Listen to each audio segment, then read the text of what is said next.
Students, आज बेटा हम क्लास 11th का एनसीईआरटी थर्ड चैप्टर की मिसलिनियस स्टार्ट कर रहे हैं। ठीक है, तो क्वेश्चन नंबर फर्स्ट से शुरू करते हैं। क्वेश्चन फर्स्ट में प्रूव करना है, prove that 2 cos 5/13 cos 9/13 plus cos 3/13 plus cos 5/13 is equal to 0। देखो दो, या तो हम cos c plus cos t वाला फॉर्मूला लगा लें या फिर 2 cos से cos b।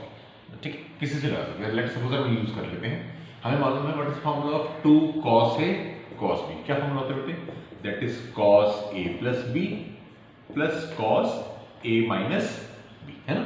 अप्लाई कर लेते हैं इसे। तो ये हमारा 2 cos से cos b है, तो फॉर्मूला लगा देते हैं cos a प्लस b यानी π/13 plus 9π/13 plus cos a minus b यानी π/13 माइनस 9π/13, है ना बेटा।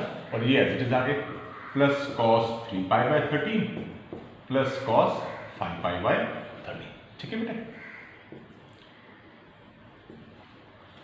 अब cos 1 प्लस 9 कितना बेटे? 10π/13 प्लस cos 1 माइनस 9 कितना हो गया? Minus 8π/13। But cos minus theta क्या होता है?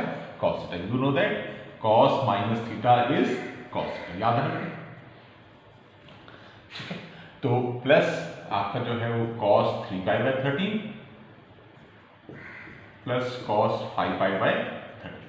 अब इस 10π/13 को ब्रेक कर लेते हैं। कैसे बेटा मिल सकते हैं? 13π माइनस 3π। सर 13 माइनस 3 क्यों लिखा?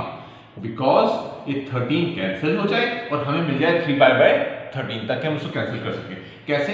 बचा हमारे पास पाई। पाई क्या होता है बेटा? 180 और cos 180 minus theta. cos pi minus theta मेरे बच्चे क्या होता है? Minus cos। तो ये क्या आ जाएगा? माइनस cos 3π/13, ताकि कैंसिल हो जाए, है ना। इसी तरह बताओ आप 8π/13 क्या लिखूंगा? मुझे चाहिए 5, क्या लिखूंगा? 13π माइनस 5π, है ना बेटे। होगा या नहीं? कि 13 से 13 कैंसिल हो गया, है ना। 13 माइनस 5 80 होता है ना। Pi minus cos pi minus theta क्या होता है? Minus cos theta. क्या मेरी बात समझ आई बेटे? हमने क्या किया? 10π/13 को ब्रेक किया, 13π माइनस 3π, ताकि 13 भी कैंसिल हो गया और cos पाई माइनस थीटा क्या होता है? Minus cos theta. इस तरह 8 को लिखा 13 माइनस 5, 13 कैंसिल हो गया, cos पाई माइनस थीटा क्या हो गया? Minus cos theta. Rest are same, cos 3π/13 plus cos 5π/13। तो cos 5 कैंसिल हो गया, cos 3 कैंसिल हो गया, क्या आ गया बेटा? 0, which is equal to right hand. I hope ये क्लियर हुआ होगा, इसे नोट कर लो बेटा। अब इसको दूसरे वाले मेथड से कर लेते हैं। अगर किसी का दिल कर रहा है कि हम cos c plus cos d लगाएं तो उससे कर लेते हैं। नोट कर लिया? ओके। नाउ एक बार फिर रिपीट करते हैं इसी क्वेश्चन को। सपोज हम लगाना चाहते हैं cos c plus cos d। तो what is the formula of cos c plus cos d? It is 2 cos c plus d by 2 cos c minus d by 2। तो ये अप्लाई कर देते हैं, तो ये एज इट इज रहेगा बेटा। तो 2 cos π/13 cos 9π/13 cos c plus cos d is 2 cos c plus d by 2, यानी 3π/13 प्लस 5π/13 डिवाइडेड बाय 2, है ना बेटा। और इसी तरह cos c माइनस d यानी 3π/13 माइनस 5π/13 डिवाइडेड बाय, ठीक है ना। नहीं फॉर्मूला लगा दिया, ये एज इट इज आएगा 2 cos π/13 cos 9π/13 plus 2 cos 3 plus 5 कितना हो गया? 8π/13। कितना है बेटा? 8π/13 और 2 पर आके क्या हो गया? 1/2। इसी तरह बेटा 3 माइनस 5 कितना हो गया बेटे? माइनस 2π/13 और 2 इधर पर आके क्या हो गया? 1/2। लेकिन माइनस हटा दिया, cos वही आ गया। cos minus theta is cos theta, है ना। तो 2 cos π/13 cos 9π/13 प्लस 2 cos, इसे कैंसिल हुआ तो कितना है बेटे? 4π/13 और cos 2 से 2 कैंसिल हुआ, कितना बेटे? 5/13। ठीक है, यहाँ तक यहाँ तक क्लियर है। अब दोनों में क्या कॉमन है? यहाँ भी 2 cos π/13 है, यहाँ भी 2 cos π/13 है ना। कॉमन ले लें, तो 2 cos π/13 कॉमन। यहाँ क्या बच गया बेटे? cos 9π/13 और यहाँ क्या बच गया बेटे? cos 4π/13। तो क्या 4π को लिख सकता हूँ बेटे? 13π माइनस 9π। सेम उसी तरह की बात करें हम, है ना, ताकि 13 से 13 कैंसिल हो गया, हमें 9 चाहिए था, है ना। तो 2 cos π/13 cos 9π/13। अब cos पाई माइनस थीटा, मालूम है बेटे cos पाई माइनस थीटा, अभी हमने बात की थी क्या होता है बेटे माइनस कॉस, तो cos पाई माइनस 9 क्या हो गया बेटे माइनस cos 9 पाई बाय 13 है ना, कैंसिल हो गया, क्या आ गया बेटे 0, 0 से 2 पाई बाय 13 मल्टीप्लाई क्या हो गया, ठीक है, cos पाई माइनस थीटा क्या हो गया माइनस cos थीटा, ये cancel. Is it clear? Note कर लीजिए वैसे। चलिए बेटा क्वेश्चन नंबर सेकंड करते हैं। प्रूव करना है sin 3x plus sin x into sin x plus cos 3x minus cos x into cos x is equal to 0।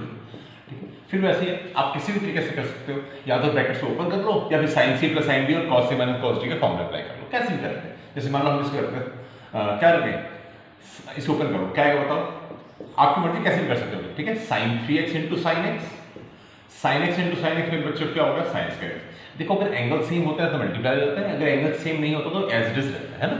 इसी तरह बताओ cos 3x और cos x मल्टीप्लाई करो तो क्या आएगा cos 3x cos x और cos x into cos x क्या होगा बेटे cos x। नाउ यहां से देखो cos a cos b plus sin a sin b है ना, cos a cos b plus sin a sin b किसका फॉर्मूला होता है बेटे cos a माइनस b का, है ना बेटा, cos a cos b plus sin a sin, तो cos a cos b plus sin a sin b क्या होगा बेटे cos a माइनस b, मानते हो इस बात को, cos a cos b plus sin a sin b क्या होगा cos a माइनस b। अब ये क्या है sin square x minus cos square x, अगर मैं माइनस कॉमन ले लूं तो क्या बचेगा बेटे cos square x minus sin square x, है ना। तो what is the formula of cos square a minus sin square a, हमने पढ़ा था क्या होता है cos 2, sorry cos square a minus sin square a किसका फॉर्मूला था बेटा cos 2, पढ़ा था ना cos 2 का फॉर्मूला, तो cos 3x माइनस x कितना होगा 2x, cos square x minus sin square क्या होता है बेटे cos 2x, तो cos 2x minus cos 2x is, ठीक है, which is equal to right hand. I hope clear होगा, नोट कर लीजिए इसको। ठीक है बेटा, फर्स्ट और सेकंड क्वेश्चन क्लियर हो गए। अब आते हैं क्वेश्चन नंबर थर्ड पे। क्या प्रूव करना है cos x plus cos y whole square plus sin x minus sin y whole square is equal to 4 cos square x plus y। इसमें दो मेथड्स हो सकता है, या तो आप a plus b whole square की प्रॉपर्टी लगा लो, आइडेंटिटी लगा लो, या फिर आप cos c plus cos d का लगा लो, ठीक है, sin c minus sin d का। तो एज यू विश, जैसे हम स्टार्ट करते हैं, ठीक है, cos c plus cos d को लगाते हैं। तो what is the formula of cos c plus cos d, it is 2 cos c plus d by 2 cos c minus d by 2, and what is the formula of sin c minus sin d, it is 2 cos c plus d by 2 sin c minus d by 2। इन दोनों formulas को बेटा हम यहाँ पर apply कर लेते हैं, तो cos c plus cos d तो क्या होगा बेटे 2 cos x plus y by 2 cos x minus y by 2 whole square, right. और इसी तरह बेटा sin c minus sin d का क्या है 2 cos x plus y by 2 sin x minus y by 2 whole, बिल्कुल सिंपल क्वेश्चन बेटा। अब सबका स्क्वायर कर दो, 2 का स्क्वायर बेटा 4 cos का स्क्वायर cos स्क्वायर cos का स्क्वायर cos है ना। और इसी तरह यहाँ पर 2 का square 4 cos square x plus y by 2 और sin square x minus y by, यहाँ तक कोई डाउट, बिल्कुल सिंपल। अब दोनों में कॉमन क्या है 4 दोनों में कॉमन है, 4 कॉमन ले लेते हैं, cos square x plus y by 2 दोनों में कॉमन है, तो cos square x plus y by 2 हमने ले लिया कॉमन।